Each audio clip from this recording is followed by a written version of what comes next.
આજે આપણે પ્લાન્કના સિદ્ધાંતને અનુરૂપ થોડા ક્વેશ્ચન જે એન્ટ્રન્સ એક્ઝામમાં તમને પૂછાય છે, JEE એક્ઝામ છે, નીટ એક્ઝામ છે, ગુજસેટ એક્ઝામ છે, બરાબર, તો એ આપણે જોઈશું.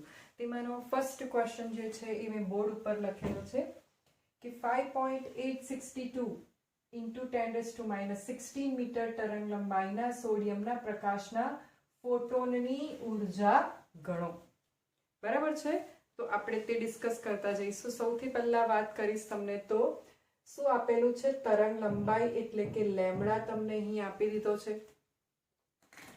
લેમ્ડા આપેલો છે તમને 5.862 ઇન્ટુ 10⁻16 મીટર. બરાબર છે. ઉર્જા ગણો મીન્સ કે અહીં E is equal to question mark છે. E તમારે શોધવાનો છે અહીં પ્રક્રિયા દરમિયાન. બરાબર છે. હવે તમે વસ્તુ સમજો કે તરંગ લંબાઈ આપી છે, સોડિયમનો પ્રકાશના ફોટોનની ઉર્જાની વાત કરી છે, તો સૂત્ર થશે તમારું E is equal to Nhν. Okay, અને ન્યુ ઇઝ ઇક્વલ ટુ તમને ખ્યાલ જ છે કે ન્યુ ઇઝ ઇક્વલ ટુ આપણે શું લઈ શકીએ છીએ, તો new is equal to C/λ. તો એને જ્યારે આપણે આ સૂત્રની અંદર મૂકીશું ત્યારે શું થઈ જશે, NhC/λ થશે. સમજો અહીંયા દરેક ટર્મને આપણે સમજી લઈએ એકવાર. C એ પ્રકાશનો વેગ છે, H એ પ્લાન્કનો અચળાંક છે, લેમ્ડા તરંગ લંબાઈ છે, બરાબર છે, અને N એ મોલની સંખ્યા છે. તો અહીં સમજો કે આપ્યા નથી, સોડિયમ છે, બરાબર, આપણે આપ્યા નહીં હોય તો 1 મોલ લઈ શકીએ છીએ. 1 ગુણ્યા તમને પ્લાન્કના અચળાંકની વેલ્યુ ખબર હશે 6.626 ઇન્ટુ 10⁻34. ઓકે, ત્યાર પછી પ્રકાશના વેગનું સૂત્ર તમને ખબર છે 3 ઇન્ટુ 10⁸. લેમ્ડા જે છે એ ક્વેશ્ચનની અંદર આપેલો છે 5.862 ઇન્ટુ 10⁻16 મીટર.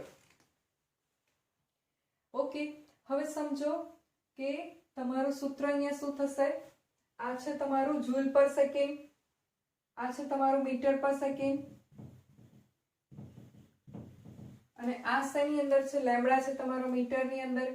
તો મીટર મીટર કેન્સલ થઈ જશે, બરાબર છે. Joule into second, sorry, joule into second, second second cancel થઈ જશે. એટલે અહીંયા જે કંઈ તમને ઉર્જાનો આન્સર મળવાનો છે તે શેની અંદર મળવાનો છે, એક મિનિટ, આનો આન્સર ઉપર આપણે કરી દઈએ. સમજો કે અને તમારે ઈઝી વેમાં કઈ રીતે ગણવું. 6 × 3 = 18, બરાબર, અને 18 ભાગ્યા અને 6 ગણી લો. 18 ભાગ્યા 6 3, અને આ 5.8 છે, આ તમારું 6.6 છે. ઇન શોર્ટ કે તમારો 3 થી થોડો ઉપર આન્સર આવવાનો છે. તમને એક્ઝેક્ટ આન્સર કહું તો 3.38, પણ એપ્રોક્સ પણ તમે આન્સર લાવી શકો છો આ રીતે. -16 ઉપર જશે તો +16 થશે, અને 16 + 8 24 થશે, અને -34 માંથી +24 તમે કરશો તો થશે તમારું 10⁻10. આ પ્રકારે તમે અહીંયા યુનિટ પર પણ ખ્યાલ આવી ગયો હશે કે ઉર્જાનો યુનિટ જે છે અહીંયા શું આવવાનો છે, અહીંયા ઉર્જાનો યુનિટ આવશે જૂલ. જોઈ લો એક વખત આ ક્વેશ્ચન ધ્યાનથી. તો નેક્સ્ટ ક્વેશ્ચન છે આપણો, વાંચી લઈશું એક વખત બોર્ડ ઉપર. 4000 એંગસ્ટ્રોમ, જોજો, 4000 એંગસ્ટ્રોમ તરંગ લંબાઈ ધરાવતા ફોટોનની આવૃત્તિ અને ઉર્જા ગણો. તો ઇન શોર્ટ કે અહીંયા તમને લેમ્ડા જે આપ્યો છે એ લેમ્ડા છે 4000 એંગસ્ટ્રોમ.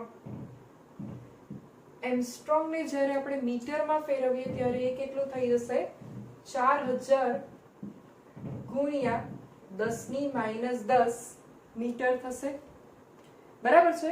હવે અહીંથી જ્યારે આપણે આગળ વધીશું, આવૃત્તિ μ is equal to C/λ. C કેટલો મૂકીશું આપણે 3 ગુણ્યા 10 ની 8 એકમ તમને ખબર જ છે એકમ આપણે શું લઈએ છીએ મીટર પર સેકન્ડ લઈએ છીએ બરાબર છે અને લેમ્બડા આપણે કેટલો લઈએ છીએ 4000 ગુણ્યા 10 ની -10 એક વસ્તુ અહીંયા આપણે કરી શકીએ છીએ કે અહીંયાથી હું 3 ડિજિટ અહીંયા ખસાડી લઉં મતલબ કે 10⁻³ કરી લઉં તો અહીંયા શું થઈ જશે 4 ગુણ્યા 10 ની -7 થઈ જશે 3/4 માટે તમને આન્સર ખબર જ છે 0.75 આ ઉપર જશે તો 10⁻² શું થઈ જશે 15 બરાબર છે હવે સમજો કે મારે એક ડિજિટ અહીંયા ખસાડવો છે જો એક ડિજિટ આમ ખસાડવો હોય તો ગુણ્યા 10 કરો અને ભાગ્યા 10 કરો બે ખસાડવા હોય તો 100 ગુણો અને ભાગો 100 વડે તો એક ડિજિટ ખસાડવાથી આ થઈ જશે 7.5 કેટલું થઈ જશે 7.5 બરાબર છે અને આ ભાગ્યા 10 કરવાથી આ થઈ જશે તમારું 10⁻14 એકમની વાત કરી લઈએ આ છે મીટર પર સેકન્ડ અને આ છે મીટર કેન્સલ થશે એકમ આવશે સેકન્ડ ઇન્વર્સ અને સેકન્ડ ઇન્વર્સ ની જગ્યાએ તમે આવૃત્તિ માટે યુનિટ વાપરી શકો છો હર્ટ્ઝ તો આવૃત્તિ શોધી લીધી ત્યારબાદ આપણને ઊર્જા ગણવા માટે કીધું છે તો હવે ઊર્જા ગણી લઈશું તો ઊર્જા માટેનું સૂત્ર આપણે લાસ્ટ ક્વેશ્ચન ની અંદર જ હમણાં જોયું શું આવશે nhc/લેમ્બડા n આપ્યો ના હોય ત્યાં સુધી એક લઈ શકાય 6.626 into 10⁻34 you can easily take this 3 into 10⁸ પ્રકાશનો વેગ લેમ્બડા થશે 4000 એંગસ્ટ્રોમ એટલે 4000 ગુણ્યા 10 ની -10 ઓકે કરતા જઈશું આપણે તો અહીં તમે ધ્યાનથી જો કઈ રીતે ગણતરી શક્ય બનશે મેં તમને સમજાવેલું 6 તાલી 18 બરાબર છે ને 18 ને તમારે 4 વડે ભાગવાનું છે 4 ચોક 16 એટલે કે 4 ની પણ ઉપર તમારો આન્સર આવવાનો છે બરાબર છે ધ્યાનથી તમે કેલ્ક્યુલેશન કરો આને ઉપર લઈ જઈશું તો 10 ની 8 થશે અને 10 ની 18 ઘાત થશે -10 ઉપર +10 થશે 34 માંથી 18 બાદ કરશો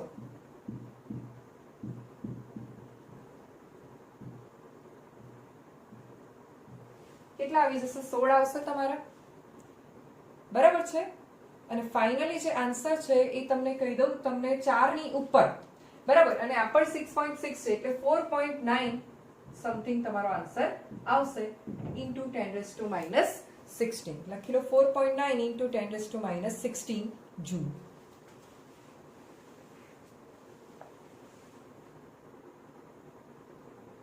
બરાબર છે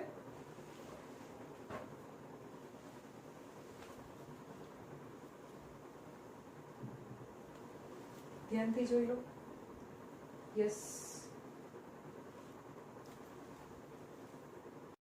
ઓકે અને યસ સોરી આપણે આ 3 0 ને કેલ્ક્યુલેશન કરવાના ભૂલી ગયા વાંધો નહીં એને ઉપર લઈ જઈએ એટલે 10⁻³ -3 થશે અને આ થઈ જશે તમારું 10⁻19 જો ઓકે એક વખત લખી લો ક્વેશ્ચન ધ્યાનથી ઓકે તો થર્ડ ક્વેશ્ચન છે આપણો 2 ઇલેક્ટ્રોન વોલ્ટ ઉર્જા ધરાવતા ફોટોનની આવૃત્તિ અને તરંગ લંબાઈ શોધો સૌથી પહેલા તો આપણને ઇલેક્ટ્રોન વોલ્ટ જે છે તેને જૂલની અંદર ફેરવતા આવડવું જોઈએ પહેલા વાત કરી લઉં તમને 1 ઇલેક્ટ્રોન વોલ્ટ બરાબર 1.6 into 10⁻19 જૂલ ઓકે તો આપણને કેટલા આપ્યા છે આપણને આપેલા છે 2 ઇલેક્ટ્રોન વોલ્ટ તો 2 ઇલેક્ટ્રો વોલ્ટ બરાબર કેટલા જૂલ મતલબ કે 2 ગુણ્યા 1.6 into 10⁻19 એટલે 16 દુ 32 થશે સો 3.2 into 10⁻19 જૂલ આ તો ગુણાકાર નહીં થાય ને 2 વડે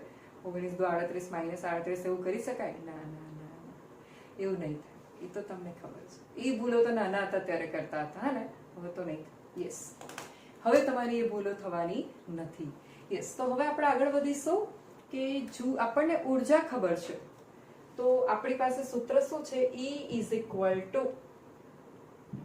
nhc/લેમ્બડા આપણે આ સૂત્રમાં હવે લેમ્બડાને કરતા બનાવવાનું થશે કેમ કે આપણે શોધવાનું છે એટલે nhc/e લખી દઈશું આપણે ઓકે ત્યારબાદ અહીં તમે જોશો કે શું કરતા જઈએ, n આપ્યું ન હોય તો આપણે 1 લેતા છીએ અને h આપણે લઈ લઈશું 6.626 I know into 10⁻34 3 into 10⁸8. તમને ખ્યાલ છે આનો એકમ જૂલ ઇન્ટુ સેકન્ડ છે અને ઉર્જાનો એકમ શું છે? જૂલ. લખતા જઈએ, તમને ખ્યાલ આવે એટલે જૂલ ઇન્ટુ સેકન્ડ, મીટર પર સેકન્ડ અને ઉર્જા કેટલી છે? 3.2 into 10⁻19 joule. Joule joule cancel, okay, second second cancel. એટલે જે તરંગ લંબાઈનો તમને આન્સર મળવાનો છે એ શેની અંદર મળી જશે? મીટરની અંદર મળી જશે. ઓકે, તો ચાલો કેલ્ક્યુલેશન અહીંયા આપણે ઈઝીલી પતાવતા જઈએ. -19 જ્યારે ઉપર આવશે તો શું થઈ જશે? +19 થઈ જાય અને +19 +8 કેટલા થશે? +19 +8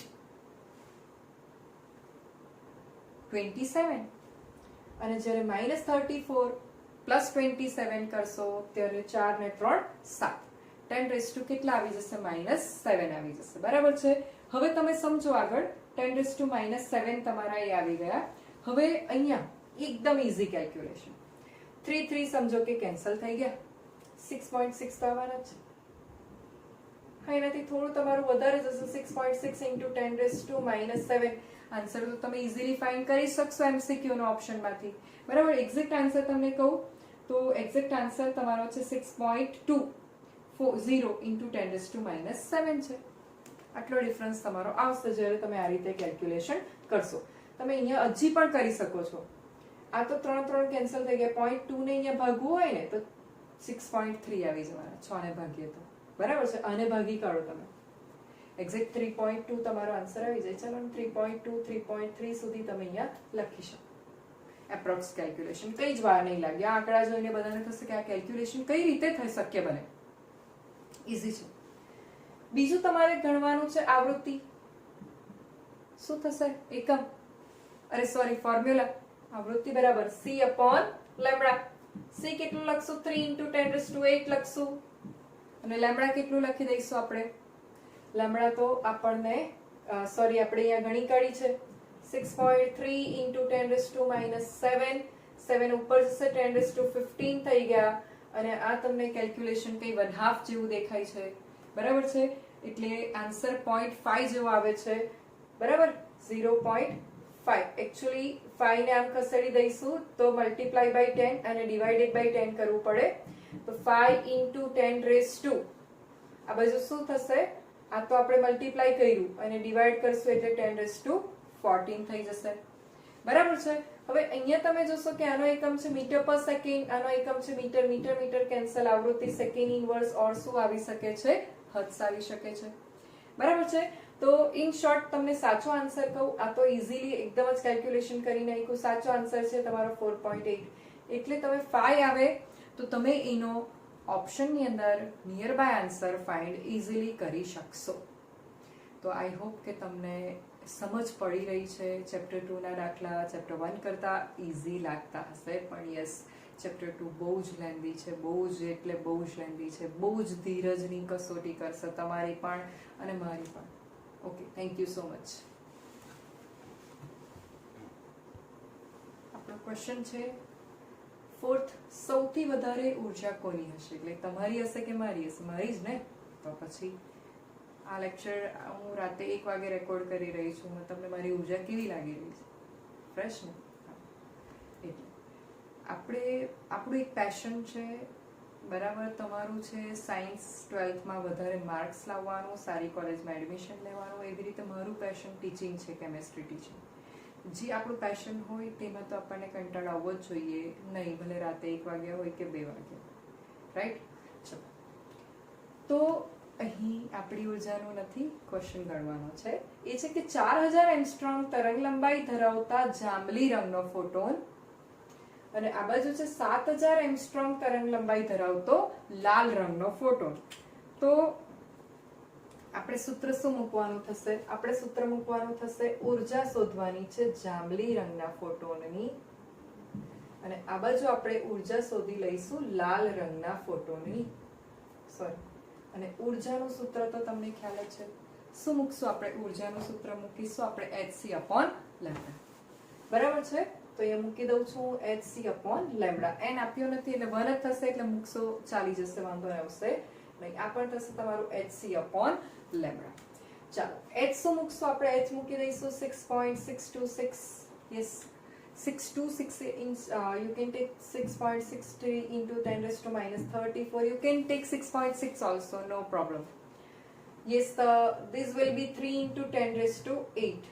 તમે સમજો કે આ કેલ્ક્યુલેશન વારે વારે આવે છે, એ તમને એક્ઝેક્ટ તમારે યાદ જ રાખી મૂકવાનું કે 6 તાલી 18 અને ઉપર આવવાનું છે 18 સમથિંગ. બરાબર છે? 18.2 જેવું આવશે. લેમ્ડા જે છે એ તમારો 7000 એમસ્ટ્રોંગ હોય એટલે 7000 ગુણ્યા 10 ની માઇનસ 10. ચાલો ધ્યાનથી જો કે આ કેલ્ક્યુલેશન તમે કઈ રીતે કરી શકો છો અને તમારો આન્સર શું આવશે. એપ્રોક્સ આન્સર ખાલી તમારી પાસે માંગુ છું. ચાલો જોઈ લો. પહેલા તો આપણે આનું કેલ્ક્યુલેશન કરી નાખીએ. -10 ઉપર જશે તો +10 થશે એટલે કે 10⁻18 થશે. બરાબર? અને 34 માંથી 18 ને સબટ્રેક્ટ કરી નાખો એટલે 14 માંથી 8 જાય તો 6, અહીંયા 2 એટલે 16. બરાબર છે? 10⁻16 અને આ ઉપર જશે એટલે 10⁻19. આટલું તમે કરીને ચાલો. હા, હવે આ આપણું આવી ગયું છે 10⁻19. કોઈ મને આનો એપ્રોક્સ આન્સર કહી શકશે? 46 18 ભાગ્યા 7, 7 દુ 14. બરાબર છે? અને 14 ની ઘણા ઉપર છે 18 એટલે એ તમારું શું થશે? 7 દુ 14 એટલે તમે 7 હજી કરો ને તો 21 થઈ જાય. અને આ કેટલું છે? 18 એટલે 21 થી 3 ડિજિટનો જ ફક્ત ફરક હોય. તમે સમજો 2.5 કરતા વધી જશે એટલે તમે આને 2.7 2.8 જેવું એપ્રોક્સ લખી શકો છો. આન્સર 2.7 ગુણ્યા 10 ની માઇનસ 19. તમારો અહીંયા એક્ઝેક્ટ આન્સર તમને જણાવું તો 2.8 ગુણ્યા 10 ની માઇનસ 19 જૂલ થશે. ઓકે, ચાલો આ તો આપણે ગણી લીધું. હવે આપણે લાલ રંગના ફોટોન માટે 6.63 into 10⁻34 into 3 into 10⁸8 અપોન આનો લેમ્ડા કેટલો છે ભાઈ? 4000 એમસ્ટ્રોંગ. સોરી, અહીંયા આપણે 4000 લેવાનું હતું, 7000 લાલ રંગનું હતું. કઈ નહીં, આપણે ચેન્જ કરી દઈએ. આ લાલ રંગની વાત છે. અને 4000 ગુણ્યા 10 ની માઇનસ 10 એટલે આ થયું તમારું જાંબલી રંગના ફોટોનની. ઓકે, ચાલો કઈ નહીં. હવે આ તો કેલ્ક્યુલેશન તમે આ કર્યું તેના મુજબ જ થવાનું છે. 10⁻19 આવી જશે એક્ઝેક્ટ. અને આ કેલ્ક્યુલેશનમાં તમે સમજો કે ઉપરનું તો સેમ છે, નીચે 7 છે અને અહીંયા નીચે 4 છે એટલે 6 તાલી 18 ભાગ્યા 4, 4 ચોક 16 એટલે 4.5 ની ઉપર આવવાનું છે એટલે 4.7 કે 8 જેવું તમે લખી શકો છો. અહીંયા પણ તમે 2.7 2.8 જેવું સુધી તમારો આન્સર આવશે. 2.5 કરતા ઘણું વધારે. બરાબર? તો 4.8 ગુણ્યા 10 ની માઇનસ 19. તો કોની ઉર્જા વધારે કહેવાશે? તમે મને કહેશો? આ તો બંને સરખું છે. 4.8 વધારે થયું કે 2.8 વધારે થશે તે ખાલી ધ્યાનથી જો. 4.8 બરાબર છે ને? એટલે અહીંયા હું શું લખીશ? ઈ ઉર્જા જાંબલી રંગની વધારે છે ઈ લાલ રંગ કરતા. ક્લિયર છે? આ તમારો આન્સર ક્લિયર. ઓકે, તો આઈ હોપ કે તમને કેલ્ક્યુલેશન બી ઘણું ઇઝી પડતું હશે, તમને સમજ પડતી હશે જે હું સમજાવવા માંગુ છું. નહીં તો આપણે ક્વેરી સેશન અટેન્ડ કરીએ છીએ, ત્યાં પૂછો. કમેન્ટની અંદર ક્વેશ્ચન લખો. આટલા બધી કમેન્ટ્સ નામની લખો છો, કોઈ વાર ટીચરને કંઈક તો પૂછો, કંઈક તો ટીચરને કહેવું, એવું બી તો લખો કમેન્ટમાં કોઈ દિવસ ટાઈમ કાઢીને મારા માટે. Thank you.